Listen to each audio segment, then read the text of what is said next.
جو ہے وہ پوائنٹ آؤٹ کیا. اس کے علاوہ ملٹیپلسٹی آف ایجوکیشن، یعنی کہ ہمارے تعلیمی نصاب اور تعلیمی نظام میں بے شمار ڈویژنز ہیں، ستاروں کی محتاج نہیں ہیں، اور اتنا ڈیٹیلڈ ان کا انٹروڈکشن ہے کہ میں یقیناً اس میں سے کچھ چیزیں آپ کے سامنے رکھوں گی. آپ نے جو ہے وہ بہت ابھی کہہ لیجیے کہ سینئر پوزیشنز پہ جو ہے پبلک اور پرائیویٹ سیکٹر میں جو ہے وہ کام کیا ہے، اور dean faculty of social sciences جو ہے Malir university of science and technology ہے. Dean faculty of education at federal Urdu university of art science and technology بھی رہی ہیں. Dean faculty of social sciences and humanities at Greenwich university. Corporate manager human resource development at Pakistan services limited. Consultant at the Institute of Chartered Accountants of Pakistan, trainer and consultant of Asian Development Bank, etc. etc. So, اللہ تعالیٰ جو ہے وہ ایسے ترقی پسند اور ایسے ذہین اور ایسے قابل افراد کا سایہ ہمارے سروں پہ سلامت رکھے. ماشاء اللہ بہت کنٹریبیوشنز ہیں ان کے ایجوکیشن سیکٹر میں. اب میں ان سے گزارش کروں گی کہ وہ اپنے موضوع ہائر ایجوکیشن اور نیشنل ڈیولپمنٹ پہ اظہار خیال کریں. جی ڈاکٹر صاحب. السلام علیکم ڈاکٹر سمیرا. جی وعلیکم السلام. You are most welcome. خوش آمدید. سب سے پہلے تو بہت شکریہ کہ آپ نے دعوت دی. اچھا دوبارہ میں اپنی بات کو کنٹینیو کرتی ہوں کہ ہم بات کر رہے ہیں کہ اس وقت آبادی کی 64% سے زیادہ جو ہے یا تقریباً اس کے لگ بھگ ہماری یوتھ پر مشتمل ہے پاکستان میں. تو ہمارا اس کا مطلب مستقبل اس وقت ان لوگوں کے ہاتھوں میں ہے جو آج اس وقت 15 سے 29 سال کی عمر کے لوگ ہیں. تو ان نوجوانوں کو ہمیں سامنے رکھتے ہوئے اپنے پورے تعلیمی نظام کو ریویمپ کرنا پڑے گا. اثر نو اس کی تشکیل کرنی پڑے گی. کیوں اثر نو میں بات کرتی؟ کیونکہ اب ٹیکنالوجی کا دخل بہت زیادہ آ گیا ہے اور ہمیں اس کو اپنی نصاب تعلیم میں شامل کرنا ہوگا. ہمارے جو لاکھوں بچے اسکول سے باہر ہیں ان کو بھی ہمیں اسکولوں میں لانا ہوگا تاکہ یہ جو 64% کی جو آبادی ہے نوجوانوں کی، ان کو ہم پاکستان کے معاشی دھارے میں لا سکیں. تو ہمیں ضرورت ہے کہ ہم اپنے نوجوانوں کو اس قسم کی تعلیم اور مہارت دیں کہ جس سے پاکستان میں معاشی ترقی کی رفتار تیز ہو جائے. اور اگر ایسا نہیں ہوا تو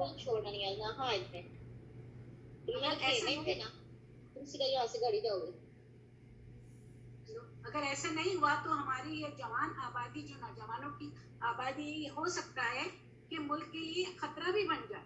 کیونکہ اگر آپ یوتھ کو پراپر یوٹیلائز نہیں کریں گے تو وہ نیگیٹو سرگرمیوں میں بھی جا سکتی ہے. تو پاکستان میں جس طرح نوجوانوں میں بے روزگاری کا اضافہ ہو رہا ہے اور ہمارا تعلیمی نظام جس تیزی کے ساتھ جو ہمارا ڈکلائن ہو رہا ہے اس سے ہمارے مسائل میں اضافہ ہو رہا ہے. ضرورت اس بات کی ہے کہ ہم اعلیٰ تعلیم کے نظام کو مضبوط بنائیں. اس وقت ہمارے پاس جو 2019 میں 130 ممالک ایسے ہیں کہ جن میں پاکستان کا نمبر 125واں ہے، جہاں اپنی ہیومن ریسورسز بہت زیادہ ہیں اور ہم اپنے انسانی ذرائع کو بہتر طریقے پہ استعمال کر سکتے ہیں. اگرچہ کہ ہم کوشش تو کر رہے ہیں کہ ہمارے تعلیمی نظام میں کوالٹی اچھی ہو، اور اس کے لیے ہائر ایجوکیشن کمیشن اس سلسلے میں بہت اہم رول ادا کر رہا ہے کہ QEC کے آپ نے مختلف ڈپارٹمنٹس بھی بنا دی یونیورسٹیز میں. آپ نے ڈاکیومنٹیشن پہ بہت زور ہے، مگر ایکچوئل نظام تعلیم یا ایکچولی ہمارا جو سسٹم ہے وہ واقعی امپروو ہو رہا ہے نہیں، یہ تھوڑا کوشچنیبل ہے. ہمارے یہاں ایک پالیسی آتی ہے، اس کے بعد دوسری آ جاتی ہے، جس پہ تمام ہمارے جو اساتذہ کرام ہیں اور جو ہمارے یونیورسٹی چاہے وہ پرائیویٹ ہے چاہے پبلک سیکٹر کے ہیں، ان پر ہم ڈبیٹ میں شروع ہو جاتے ہیں اور ہم بھول جاتے ہیں کہ ہم جن کے لیے کام کر رہے ہیں، جن نوجوانوں کو، ان کی ضروریات کیا ہیں. ہمیں اس وقت اپنے بجٹ میں اضافہ کرنے کی بہت ضرورت ہے، کیونکہ پاکستانی جو حکومت ہے، جو ویژن 2025 ہے، اس کے مطابق ہمیں اپنا GDP 4% رکھنا چاہیے تھا. لیکن حالت یہ ہے کہ اس وقت تعلیم کے بجٹ میں مزید کمی کر دی گئی ہے اور ہائر ایجوکیشن کو مزید کم بجٹ دیا گیا ہے، اور اس وقت صرف ہم 2.4% اپنے بجٹ کا GDP استعمال کر رہے ہیں. تو گورنمنٹ آف پاکستان کے جو ہمارا ویژن ہے 2025، اس کو سامنے رکھتے ہوئے یونائٹڈ نیشنز نے بھی اپنے بہت سارے پروگرام ایسے शुरू किए हैं जो हमारे नौजवानों को उनके प्रोग्राम के साथ मरबूत कर सकें। तो उनकी खुद भी तवज्जो हमारे नौजवानों की तरफ है और HEC ने तालीमी तरक्की में बहुत से काम किए हैं, अच्छे नताइज भी सामने आए हैं क्योंकि तालीम हमारी माशरे की तरक्की की बुनियाद है। हायर एजुकेशन में सिर्फ तदरीस और रिसर्च नहीं बल्कि इसमें बहुत सारे medical colleges, medical school, dental school वगैरह शामिल हैं।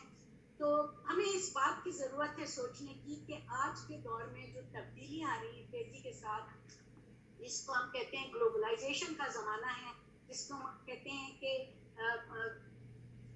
तमाम कौमें एक दूसरे के करीब आ चुकी हैं just because of the internet technology facilities. तो उसका मतलब ये है कि हमारा कंपटीशन भी बहुत बढ़ गया है लोगों के साथ और इसमें हमें कंपटीशन के साथ साथ ज़रूरत इस बात की हम देखें कि हम कैसे दूसरों के साथ ताउन कर सकते हैं, कैसे कोऑपरेट कर सकते हैं और किस तरह बेहतर अपने ज़राए वसाइल को बेहतर तौर पे इस्तेमाल कर सकते हैं। जिस वक्त हमें आज क्रिएटिविटी, इनोवेशन, इसकी जितनी ज़्यादा ज़रूरत है इससे पहले शायद नहीं थी, क्योंकि इस वक्त हम दाखिल हो चुके हैं फोर्थ इंडस्ट्रियल रेवोल्यूशन में। और फोर्थ इंडस्ट्रियल रेवोल्यूशन जो है वो कहता यही है कि इंसानी ज़िंदगी का हर पहलू, हर चीज़ जो है वो टेक्नोलॉजी के साथ इस तरह मरबूत हो जाएगी और हो गई है कि हमें अपने आप को उस टेक्नोलॉजी से अलहदा करना नामुमकिन है। तो अब हमारे सामने चैलेंजेस इस बात की हैं कि आज हम टेक्नोलॉजी तो एक दूसरे के सामने बैठ के बात कर रहे हैं, हम ट्रैवलिंग नहीं कर सकते, हम आमने सामने नहीं बैठ सकते, तालीमी इदारे बंद हुए कोविड के दौरान। तो सिर्फ ये ऑनलाइन टीचिंग थी जिसने कुछ थोड़ा बहुत हमारी उसको तालीमी निज़ाम को एक वेंटिलेटर पर डाल दिया कि थोड़ी बहुत सांस ले सके। हालांकि ऑनलाइन एजुकेशन या हाइब्रिड लर्निंग के भी बहुत कुछ अच्छे बहुत ज़्यादा नतीजे सामने नहीं आए जब तक रिसर्चेस हुई हैं उनके मुताबिक। तो ज़रूरत इस बात की है कि हमारे तालीमी इदारों के पास एक चैलेंज है कि अब हमें आइंदा अपना क्या अपने लामा तय करना होगा। हमें टेक्नोलॉजी को किस तरह अपने हर मजमून का हिस्सा बनाना होगा कि कंप्यूटर एक सेपरेट सब्जेक्ट नहीं होगा, टेक्नोलॉजी एक सेपरेट सब्जेक्ट नहीं होगी, बल्कि ये एक हिस्सा होगा, लाजमी हिस्सा होगा हर मजमून की तालीम और तदरीस का। हमें इस वक्त ज़रूरत इस बात की है कि हम अपनी जो सलाहियत है, अपनी जो महारतें पैदा करें अपने नौजवानों में, वो साइंस, टेक्नोलॉजी, इंजीनियरिंग, मैथमेटिक्स, इनमें करें। हमें अपने करिकुलम को रिवाइज करने की बहुत ज़्यादा ज़रूरत है और हमारे करिकुलम में आर्टिफिशियल इंटेलिजेंस है, रोबोटिक्स है, हम डाटा साइंस है, इस किस्म के जो मज़ामीन हैं उनको शामिल करने की बहुत ज़्यादा ज़रूरत है। तो हमें तरह तो किसी किस्म के करिकुलम से निकल के जो मॉडर्नाइज करिकुलम है, जो आज की टेक्नोलॉजी की नीड है, उसके मुताबिक अपने अपने करिकुलम को असर संवारना होगा। जो साइंस के हमारे मज़ामीन होते थे कि केमिस्ट्री, बॉटनी, ज़ूलॉजी हमने पढ़ा दी, अब उसमें कंप्यूटर को भी ऐसा लाजमी शामिल करना है कि हम फोर्थ इंडस्ट्रियल रेवोल्यूशन या 4IR लिटरेसी की ज़रूरियात को पूरा कर सकें। अपने करिकुलर के ट्रांसफॉर्मेशन के साथ हमें टीचिंग मेथड्स को भी बेहतर करने की ज़रूरत है और इसके लिए हमें अच्छे असातिज़ा की ज़रूरत है। जिसे डॉक्टर रिजवाना ने कहा कि वाकई ये तो है कि अच्छे असातिज़ा अगर हमें मिल गए थे, ये पूरे तालीमी निज़ाम में एक बैकबोन की हैसियत रखते हैं। अब इन अच्छे तालीमी असातिज़ा की को सर्च करना, उनको हायर करना, उनकी आप साइको एनालिसिस की बात करते हैं, क्यों करना, कि क्या वो सूट करते हैं जॉब के मुताबिक या नहीं करते, उनकी प्रोफेशनल डेवलपमेंट, ये सब एक चैलेंजेस हैं जो हायर एजुकेशन कमीशन में को फेस करने हैं। इसके साथ साथ हमें रिसर्च पे गौर करना है। आज की रिसर्च महज पर्चे छापने की हद तक ना हो, महज ये ना हो कि मुझे चूँकि प्रमोशन चाहिए और मुझे 15 पर्चे और 18 पर्चे चाहिए या 12 पर्चे चाहिए, तो बस किसी तरह मेरा नाम कोई पर्चा लिख रहा हो रिसर्च में मेरा शामिल हो जाए। हम रिसर्च की जो एक रूह है उसको नहीं समझ सके अभी तक और हम सिर्फ खाना पूरी में लगे हुए हैं। पर्चे छापने की एक मशीन और एक दौड़ है जिसमें हम लगे हुए हैं। असातिज़ा ने तदरीस से ज़्यादा अपनी पूरी तवज्जो सिर्फ इसी पर रखती है कि मेरा इंक्रीमेंट और मेरा प्रमोशन चूँकि रिसर्च के पेपर पब्लिकेशन से है, तो वो मैं उसमें किस तरह कामयाबी हासिल करूँ। और इस तमाम दौड़ में मैं समझती हूँ तालिबे इल्म बहुत हद तक सफ़र कर रहे हैं, नुकसान वही उठा रहे हैं। हमें ज़रूरत है कि हम ऑनलाइन लर्निंग के कोर्सेज किस तरह शुरू करें जो टेक्नोलॉजी बेस्ड एजुकेशन हो.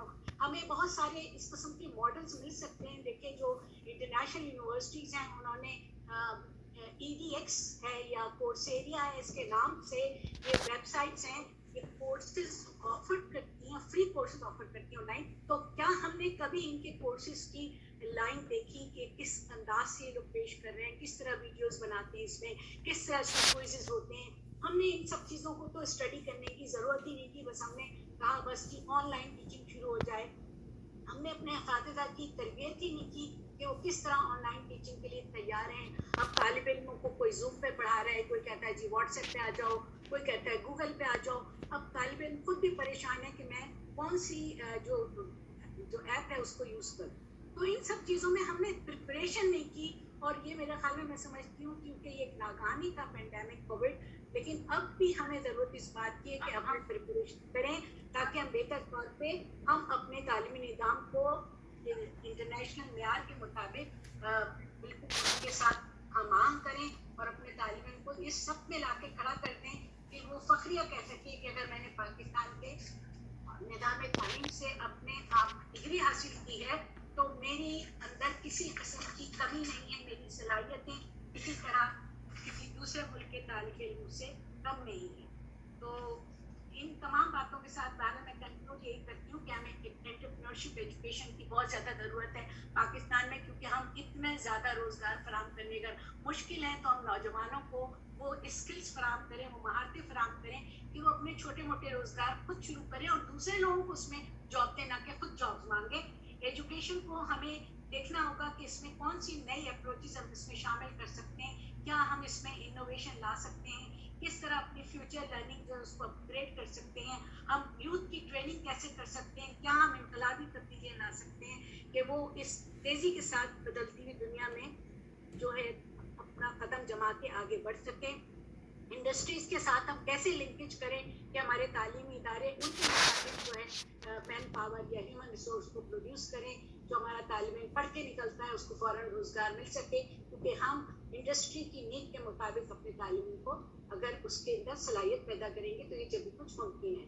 तो पाकिस्तान में फोर्थ इंडस्ट्रियल रेवोल्यूशन से हमने आगाही हासिल की है, हम इस पर गामजन हैं, हम कोशिश तो कर रहे हैं अपने तौर पे हद इम्कान, लेकिन बहरहाल अब भी हमें बहुत सारे एरियाज़ हैं जहाँ पे हमें ज़रूरत इस बात की है कि हम उसको फोकस करें. हम असातिज़ा की इस किस्म की मीटिंग्स बुलाएं, हम जो प्रोफेशनल्स हैं उनके ऐसे सोशल फोरम कंसोर्शियम्स बुलाएं, ऐसे सेमिनार्स हों, ऐसे वेबिनार्स हों जहाँ हम अपने आइडियाज़ को शेयर करें और एक यूनिवर्सिटी दूसरी यूनिवर्सिटीज़ को कैसे हेल्प कर सकती है इर्रिस्पेक्टिव जो पब्लिक सेक्टर की है प्राइवेट सेक्टर की है, क्योंकि शेयरिंग ऑफ रिसोर्सेज पे ही हमारी कामयाबी और तरक्की का राज है.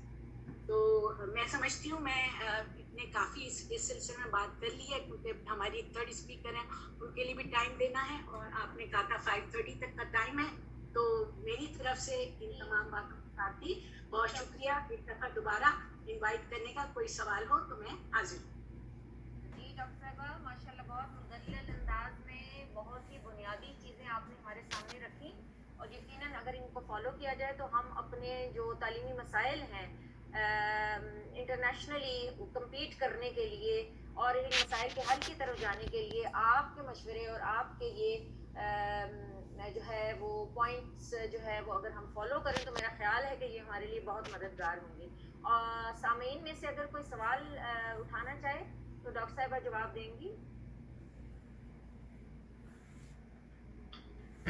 अस्सलाम वालेकुम डॉक्टर साहबा, कैसे हैं आप? ठीक हैं? वालेकुम अस्सलाम. जी मेरा नाम सोहेब सिद्दीकी है, मैं इस्लामाबाद से हूँ. तो बहुत अच्छा ऐसा फोरम मिला है, बहुत अच्छी बात है.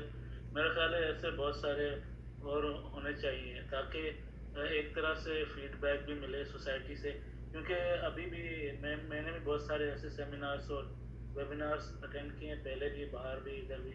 लेकिन बात वही है कि जैसे आप कहती हैं कि बात होके फिर बात ख़त्म हो जाती है, फिर आगे बात बढ़ती नहीं है. जो सोसाइटी ने किया है उसका फीडबैक जो है ना वो मिलता नहीं है, तो बात वहीं जाके ना रुक जाती है. या तो बच्चे बाहर चले जाते हैं और वहाँ पढ़ते हैं, वहीं नौकरी. सवाल ये है कि अभी इस वक्त हम क्या कर सकते हैं, क्योंकि बहुत सारे नौजवान जैसे आपने कहा कि स्कूल से बाहर हैं, उनको हम कैसे मेन धारे में ला सकते हैं। और दूसरा ये जो आपने बताया कि 2 एजुकेशन सिस्टम है, इसको हम यूनिफाइड एजुकेशन सिस्टम कैसे कर सकते हैं कि सब बच्चे साथ पढ़ें। सोहेल साहब, मेरे ख्याल में 2 एजुकेशन सिस्टम तो नहीं, इस वक्त तो पाकिस्तान में तालीम के बहुत सारे सिस्टम है जो मुख्तलिफ जजीरों की सूरत में है। एक आप देख लीजिए, मदरसों का निज़ाम अलग है, कॉन्वेंट सिस्टम अलग है, सरकारी निज़ाम अलग है, सो कॉल्ड इंग्लिश मीडियम अलग है। तो हमारे पास तो ऐसे बहुत सारे निज़ाम है, उनको कैसे अलग कर सकते हैं? हम मजबूत तो नहीं कर सकते, क्योंकि हम में से हर शख्स अपने लेवल पर कोशिश कर रहा है कि तालीम मुहैया करे। और प्राइवेट सेक्टर का रोल हम इसमें निगलेक्ट नहीं कर सकते कि प्राइवेट यूनिवर्सिटीज़, प्राइवेट इदारे इसमें बहुत आगे हैं। और इसमें इस तरफ ऐसे भी इदारे हैं, जैसे मेरी यूनिवर्सिटी है, कि जो फिलंथ्रोपिस्ट बेसिस पे हैं, जहाँ पे कोई फीस नहीं है और टेक्नोलॉजी की एजुकेशन भी फ्री ऑफ कॉस्ट है। तो मुखैर हजरात भी आगे आके बहुत कुछ कर सकते हैं कि फिलंथ्रोपिस्ट बेसिस पे हम आला तालीमी इदारों को क़याम अमल में लाएँ। हम यकसा निज़ाम तो कभी भी नहीं ला सकते जब तक हमारा फ़िलॉसफी चेंज नहीं होगी, और ये ओवरनाइट नहीं हो सकता, एक रात में नहीं हो सकता। सिर्फ हमें करने की ज़रूरत है कि जो हमारे हाथ में है, जिसके पास जो जिम्मेदारी है, जो जिस मुकाम पर है, अपनी जिम्मेदारी समझ के अपने फ़राइज़ को बेहतर अंदाज में अंजाम दे। अपने फ़राइज़ को तो मैं समझती हूँ हम कुछ न कुछ कंट्रीब्यूट कर लेंगे माशी और मुल्क की तरक्की।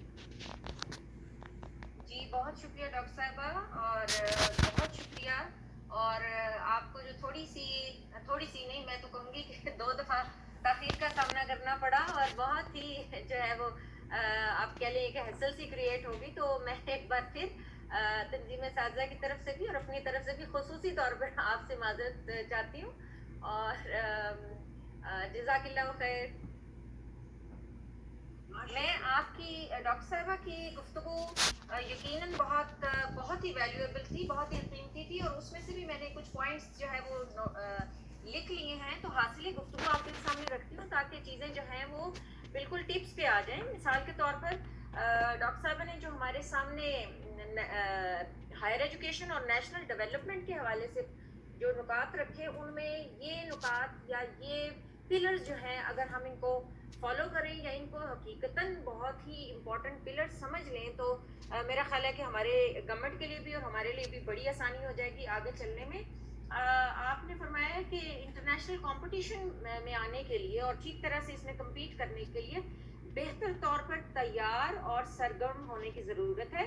फिर 4th इंडस्ट्रियल रेवोल्यूशन में भरपूर किरदार अदा करने के लिए हमारे तालीमी इदारों को एक चैलेंज के तौर पर टेक्नोलॉजी को तालीमी प्रोग्रामों का लाजमी हिस्सा बनाना चाहिए। फिर जिद्दत पसंद करिकुलम जो है वो मुरतब करना चाहिए ताकि मेयारी जो है बैनुल-अक़वामी मेयारी तालीम जो है वो मुहैया की जा सके, और हमारे जो हैं वो न सिर्फ असातिज़ा इकराम बल्कि हमारे तलबा भी, तालिब इल्म भी जो है इंटरनेशनल लेवल पे अच्छे तरीके से कम्पीट कर सकें। फिर तहकीक पे बेहद तवज्जो देने की ज़रूरत है, क्योंकि बहरहाल तहकीकी निज़ाम जो हमारे यहाँ राइज है वो बहुत से मौक़िफ़ तो प्रोड्यूस कर रहा है, बहुत से रिसर्च आर्टिकल भी प्रोड्यूस कर रहा है, रिसर्च जर्नल भी चल रहे हैं, लेकिन हकीकी माने में इसकी स्पिरिट को फॉलो नहीं किया जा रहा। तो जो लिविंग प्रॉब्लम्स या जो हकीकी मसाइल हैं उनको हल करने की तरफ जो है वो बहुत ही कम तवज्जो है। फिर ये एडेक्स और ईडीएक्स की तरह के प्रोग्रामों से फ़ायदा उठाने की भी ज़रूरत है, जिसकी वजह से हमारे ऑनलाइन तालीमी निज़ाम जो है वो उसमें बहुत ही बेहतरी आएगी, और हकीकी मानों में इस आप ये कह लीजिए कि इस जिहाद में हम बेहतर तरीके से शामिल हो पाएंगे और इसकी कॉम्प्लिकेशंस को जो है ओवरकम कर पाएंगे। फिर नौजवानों के लिए स्किल बेस्ड तालीम जो कि हमेशा से हमारी अशद ज़रूरत रही है, उस पर खुसूसी तवज्जो देने की इस वक्त जो है वो बेहद ज़रूरत है। फिर आपने ये भी फरमाया कि जो हमारे नेशनल थिंक टैंक्स हैं, जो एक्सपर्ट्स हैं, जिन्होंने अपनी सारी ज़िंदगियां इस फील्ड में लगा दी और इतना काम किया, तो उनसे भी, उनके तजर्बात से भी फ़ायदा उठा के हमें जो है वो तालीमी निज़ाम में बेहतरी लाने की ज़रूरत है। तो हम इन तमाम चीज़ों को, जो कि तमाम पॉइंट्स जो कि मेरा ख्याल है एक से एक बढ़ के जो है वो इम्पॉर्टेंट है, अगर हमारे हुकूमती अवानों में ये सारे नुकात पहुँच जाए और रियलाइज़ कर लिया जाए कि वाक़तन इसी में हमारी फलाह और हमारी तरक्की है, तो मेरा ख्याल है कि जो लोग वहाँ बैठे हैं उनके लिए वहाँ कोई जगह इतनी बनती नहीं है। تو بے حد شکریہ ڈاکٹر صاحبہ. ہم پروگرام کو آگے لے کے چلتے ہیں. جزاک اللہ خیر.